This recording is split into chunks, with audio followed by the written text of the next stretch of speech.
This is The Michael Bryan Show.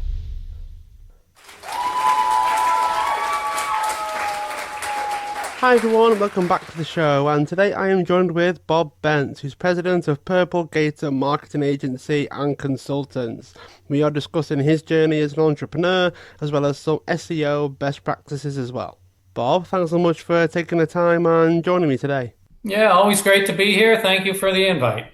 Now, I know you've got quite a bit of experience in terms of marketing and possibly SEO in terms of that's more traditional. So I'm curious about how you got started in SEO. How did you get started in marketing? Yeah, well, I've always been in marketing. Since graduating college, I entered the television advertising business. I became an entrepreneur at age 29, grew a telecom company to 62.2 million in annual sales and offices in the United States, Canada, United Kingdom, Czech Republic, and Taiwan. So I've really always been around marketing. And in terms of SEO, I got my start in 2002. Ironically, I was over in London at the time. And I noticed when I was on the tube, when people's cell phones rang, they rang with a unique ringtone. At the time, the Spice Girls were quite popular, so I heard a lot of Spice Girl ringtones back then. But this was something I had never seen in the United States, and I thought it was really cool. At the time, Europe was about 3 or 4 years ahead of North America in terms of mobile technology. And so I brought that concept of downloadable ringtones back to the United States and started one of the first online downloadable ringtone sites. It was called Ringing Phone, and then we had a second brand called Monster Tones. And the technology back then was you would deliver a ringtone in a packet via text message to the consumer, and they would download it on their phone. And then when their cell phones rang, it would have a unique sound to it instead of the traditional phone ringing. What I learned when I got into it was when people were searching for the ringtones, they searched by the artist and then ringtones. So they would search for example, Beyonce ringtones, 50 Cent ringtones. And then what we were able to do was build a complete website on the back solely of SEO. And I was able to build that up to 60,000 members paying $9.99 per month. So it was one of the best businesses that I've ever done. And it was all on the backs of SEO back in 2002 to 2006. That sounds like quite the feat in terms of acting quickly and putting the whole thing together. How important would you say it was to actually be able to essentially see the future or be able to predict things and then act quickly? Well, no one can actually see the future, right? You do your best with what you learn along the way and take it from there. That was one that we were lucky. That was a market for it in the U.S., and it was a new market. So we were in early, and then I ended up actually selling that company in 2006 to an organization in Ottawa, Ontario, Canada.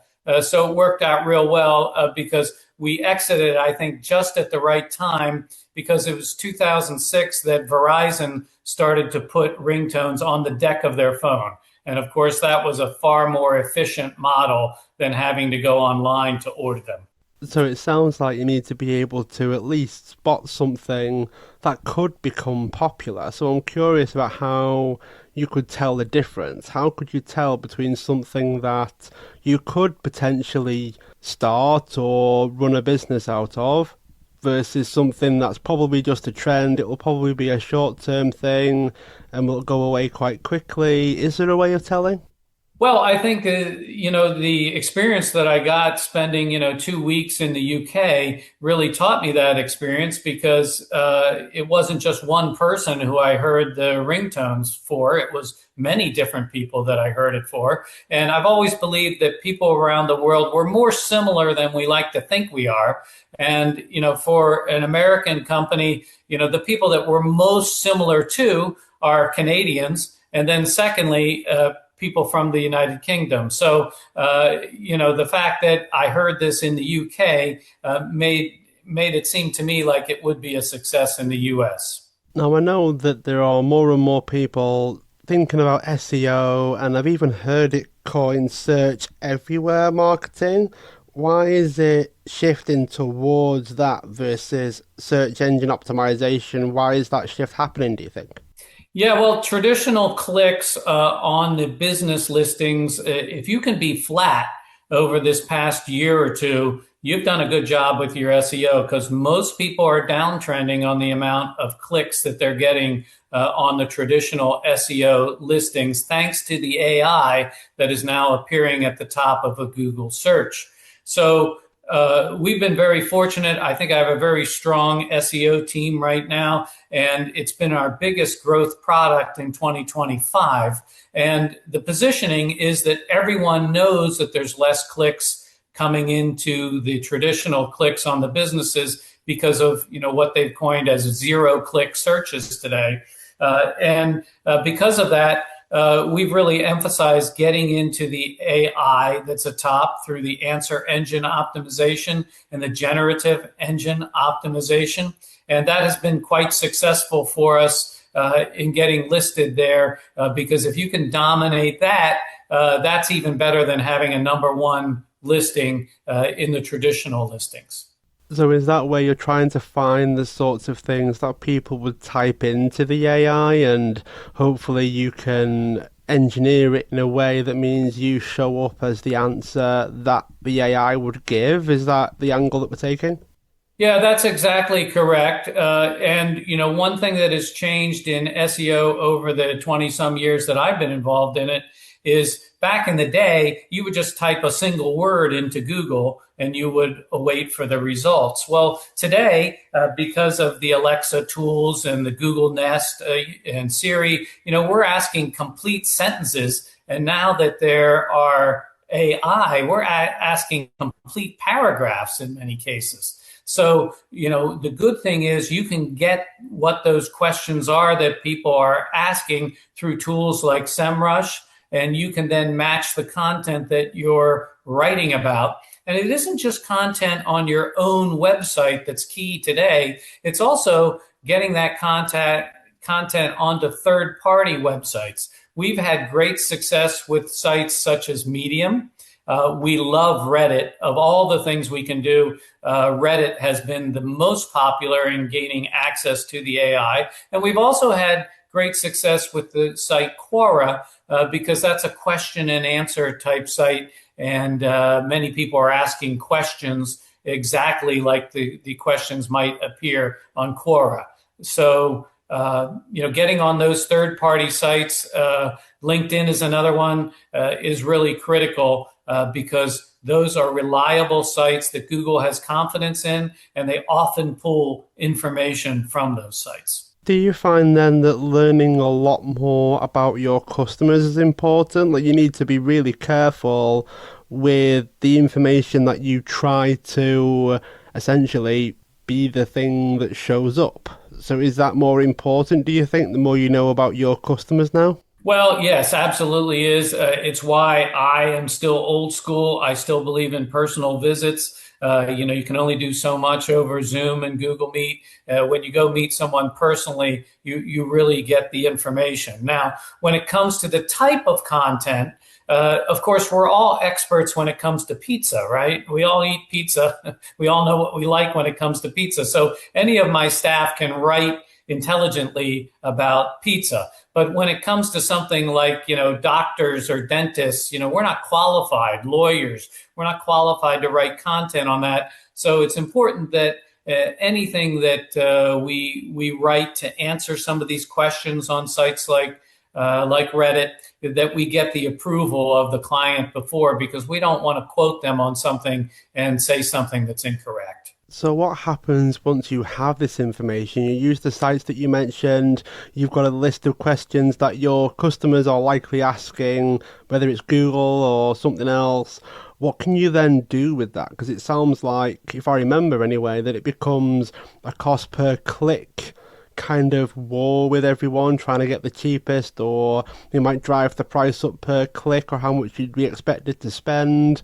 How do you navigate that side of things? Well, there's the pay-per-click side that you pay for every click on Google Ads, and then there's also the organic side, which what I have seen in the last couple of years. When I used to get a new client, I would usually push them to pay-per-click over SEO, and the reason why I did that was, well, naturally I'd like them to do both. But oftentimes a small or medium-sized business would say, I can't afford to do both. So I would often push them more towards the pay-per-click side than SEO because I know what's going to happen. Clients get impatient and SEO is not an overnight success. So I push them more to pay-per-click. And once we get some business coming in through that, then we pitch them on adding the SEO to it. Today, I'm doing it in the opposite direction. Pay-per-click costs have grown continually. People are more hard up to get more clicks on pay-per-click. And so I think they're bidding higher, and it's become more difficult to get a great ROI on pay-per-click versus SEO. So today I push them more to SEO, and also from the fact that I think we are ahead of the game at Purplegator in terms of getting our clients into the AI, and that's what's really driving more of the traffic today. Now, I know that from your book, Relevance Raises Response, you're also quite focused in on mobile marketing, this idea of people on their phones a little bit more than on things like desktops and laptops and things like that. So why is mobile so important? Well, when mobile first came out, we were doing different websites for mobile than we were on desktop. And then when responsive design came about and people started using it, we learned that we could use the same website and will show well on mobile as well as desktop. So mobile marketing, which used to be something on its own, has really changed in the time that I've been involved in it. Today, mobile marketing is just marketing. The mobile part can be dropped because we know that the majority of people doing searches and accessing the web now come from mobile. And depending on your age and the country you're from, it can be even higher than what it is if you're, an older person here in the United States. I've also seen as well that people are turning to Facebook, for example, for things like reviews and hearing people's thoughts about a certain company or service, or what would people recommend. So it's almost like people are turning to social media instead of, let's say, previous versions where you would try and Google something or you would find the reviews on other websites. So is social media becoming almost, if not more important than a website? Well, yeah, especially, Gen Z is doing search, what we used to always go to Google for. They're doing the equivalent of a Google search on TikTok today. That's why, you mentioned earlier the new terminology, search everywhere optimization instead of search engine. And that's because, now SEO has become, optimizing your business on TikTok as well as on Google. So how would a company best go about it? Is it you need to be everywhere? Is it you need to be a bit more focused in? How would someone navigate that today? Well, hire us for one, and we'll do the work for you. But there's a lot of things that, you as a small business owner can do in the evenings for yourself, and just getting as much content out there as possible, and especially spend your time on Reddit and Quora, because those are the sites, and LinkedIn, because those are the sites that we have found show up the most often when it comes to the AI search. I know we've mentioned AI quite a bit just today, but is it where you need to learn how to use the AI? Because some will be a bit fearful of it sort of removing all of their competitive advantage. We think of companies against each other, so to speak, healthy competition, but it's becoming only being able to do so much before you will likely just have to say, okay, well, this is the future now. I need to learn how to use it. You have to always be evolving. And if you're the kind of person that spends, Business owners are very busy. If they don't have a marketing person who's able to do this, that's where you need to sub it out to experts who are doing it day in and day out. I always get the question, Michael, when I speak to a new potential client is, well, why would I pay you that amount per year if I could just hire someone to sit in my office and, they'd be right here at my beck and call. And my answer to that is always, you absolutely could hire someone to do the work that we might do. But the difference is they may only be doing search engine optimization 2 or 3 hours a week because they have many marketing duties. In our case, if you hire an agency, those people are specialists. We don't have generalists at the agency. We have people that only work on pay-per-click, only work on SEO, only work on web design. And they get pretty good at it because they're doing it 40 plus hours a week. And so the efficiencies of working with someone who's spending 40 hours per week on it instead of 3 is much more cost effective to the business in the long run. I'm even more curious about how things like marketing has adjusted over time, because I know that you actually lecture on a marketing course as well. So I'm curious about what kind of problems you see students having in terms of trying to adapt and learn these new things in a world where some of them, they might be living it a certain way because they use social media all the time. They're online a lot more than what I used to be and what generations older than me used to be. So what kind of things are they coming up against when they're entering this new world and this new industry? Yeah, really good question. I've seen it evolve in the few years that AI has been around here. And I've seen the attitude of the university where I teach at West Virginia University change as well. I liken AI today to something that was, when I was in elementary school or middle school, the calculator was invented. You weren't allowed to bring a calculator to school. The thought was, if you had a calculator, well, you were never going to learn mathematics. And that turned out to not be true, right? People still know how to do the same math that they knew, a generation earlier than me. And AI is the same way. At first, everyone feared it at the university level, and they feared that students were just going to be turning in an AI paper. Of course, we have AI tools that tell us if the content is written in AI, and I can spot it a mile away because I work with it every day. So I can see when a student turns in something that's AI.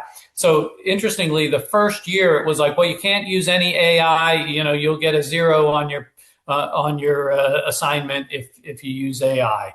The second year, however, they came to the individual professors and said, you can make your own rules when it comes to AI. And my rule has been, go ahead and use it. How can I tell someone not to use it when I use it every day myself in my job?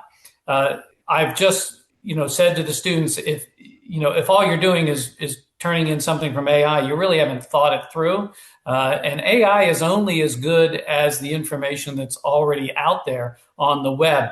It doesn't have any new ideas. And as marketers, we need to be bringing new ideas to our clients. If all we're doing is rehashing what's on the web, that's not really going to change the direction of the business because they've probably already done the same things that are on the web. So, I encourage the students to use it, but not overuse it and use it as a tool. Do you find then that you're having to encourage them to do different things? So if they turn in something that's AI, you might sit there and think, okay, well, maybe we need some kind of elements that involve decision making or creating new things or trying to come up with 3 different solutions to this problem, so to speak. So then you're encouraging them to, yes, they pass the test, in air quotes, but also think for themselves, creative think, problem solve, because that's what they need if they were working in the industry. Correct. I've had to change my approach as an educator. I've had to change my approach as to the types of assignments and discussion topics that we engage in.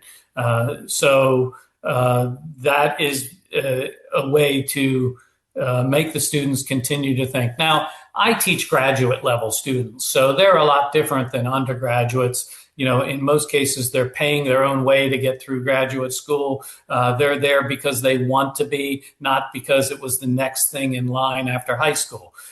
So my students are pretty driven in that regard. In most cases, they're already professionals out in the business world. And so they want to learn, they want to get better in the hopes of furthering their own career. So I would think that the AI is a bigger concern for high school and undergraduate students than graduates. Have any came up with solutions for that outside of the obvious, which is use it, but then just make a few changes so that it's not plagiarizing as an example? What are some of the ways that they're adjusting to it?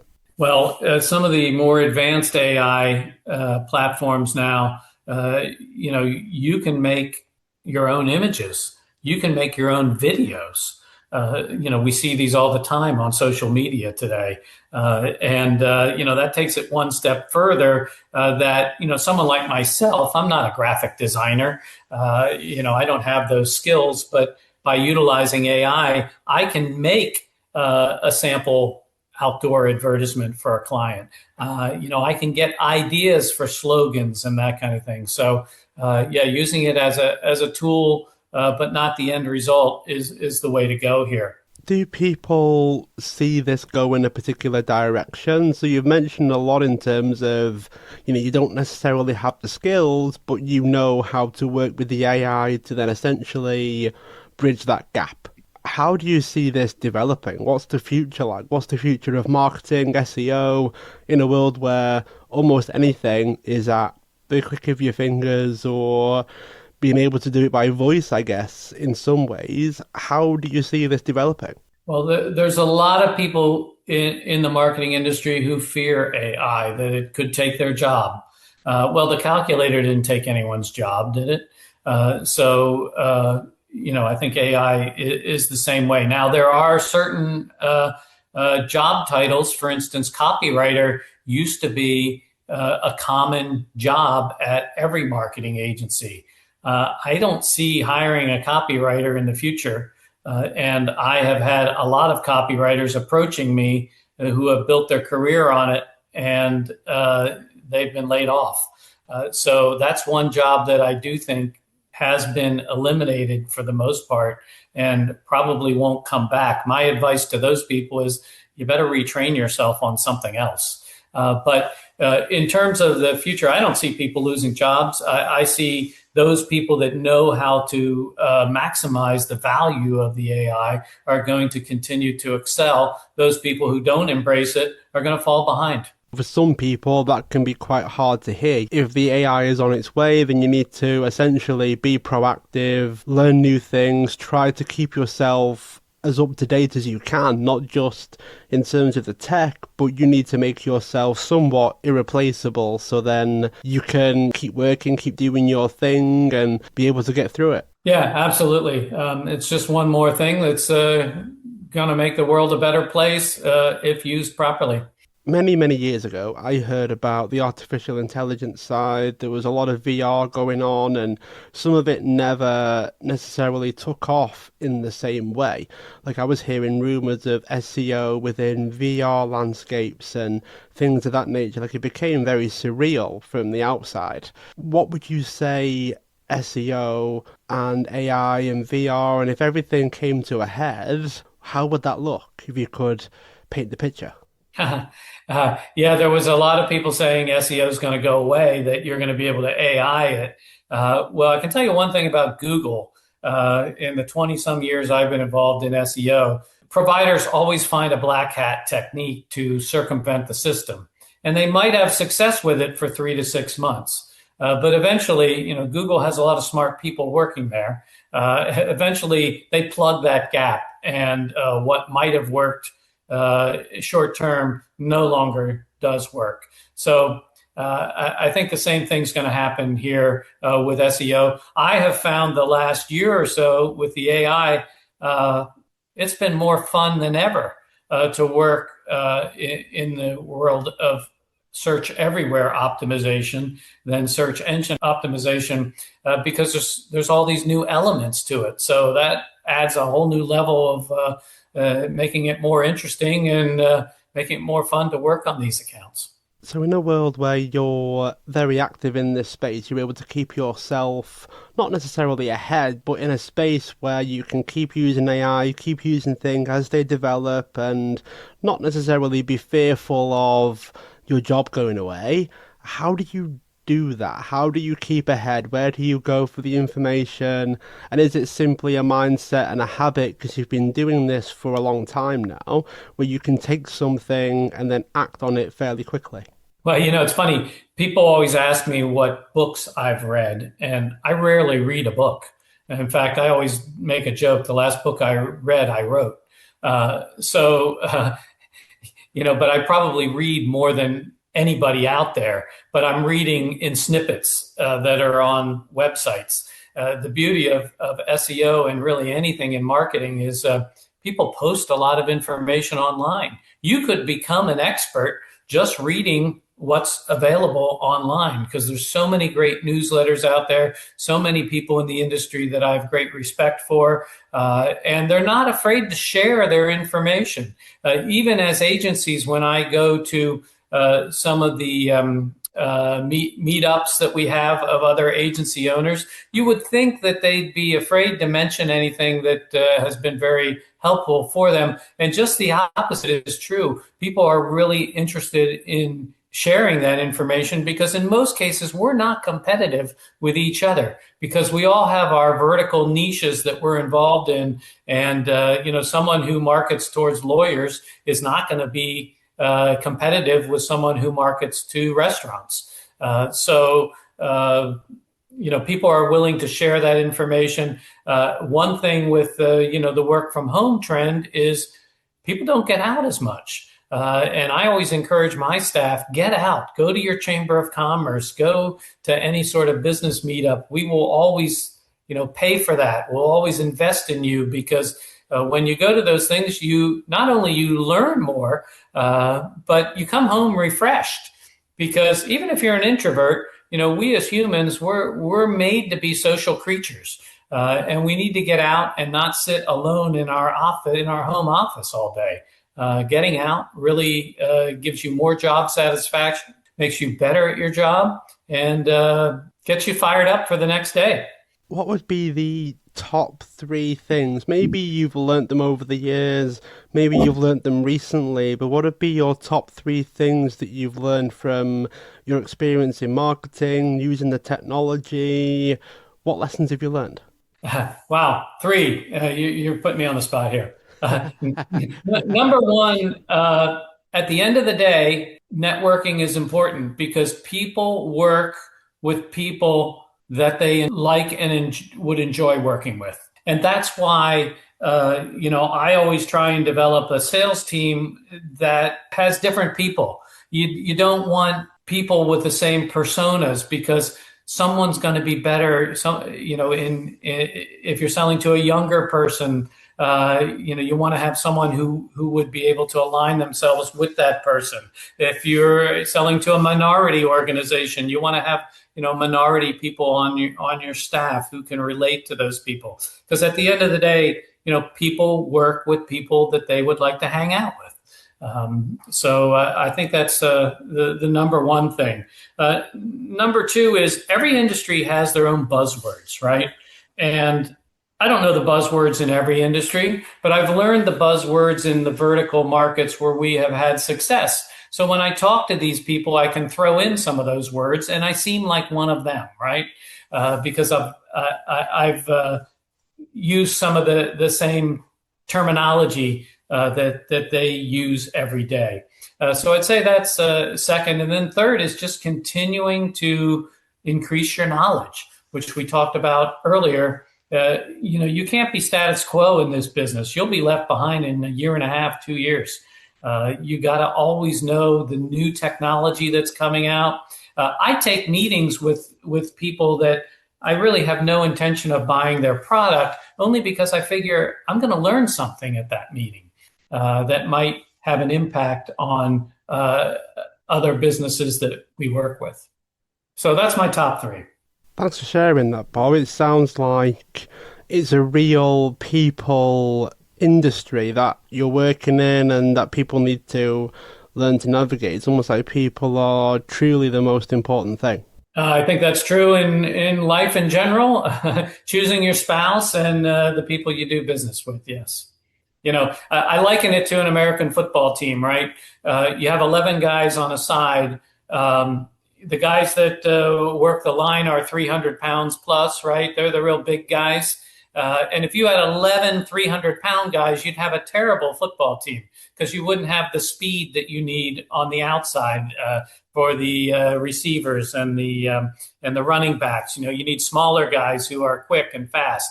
And I try and develop the team with that in mind, that you don't want all 300-pound guys and you don't want all 150-pound guys either.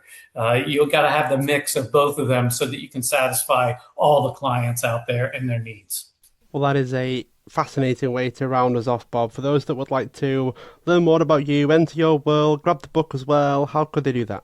The book is called Relevance Raises Response. There is a second edition out. You don't want to buy the first edition. It's outdated. Relevance Raises Response. It's available at Amazon.com and on many other fine online bookstores. Thanks so much for being a guest on the show. Those that are listening, feel free to subscribe, share the show, tell others, and also leave a review wherever you are listening into your podcasts. Well, I've enjoyed this. It's been great, and I look forward to keeping in touch. Thanks very much. Awesome, Michael.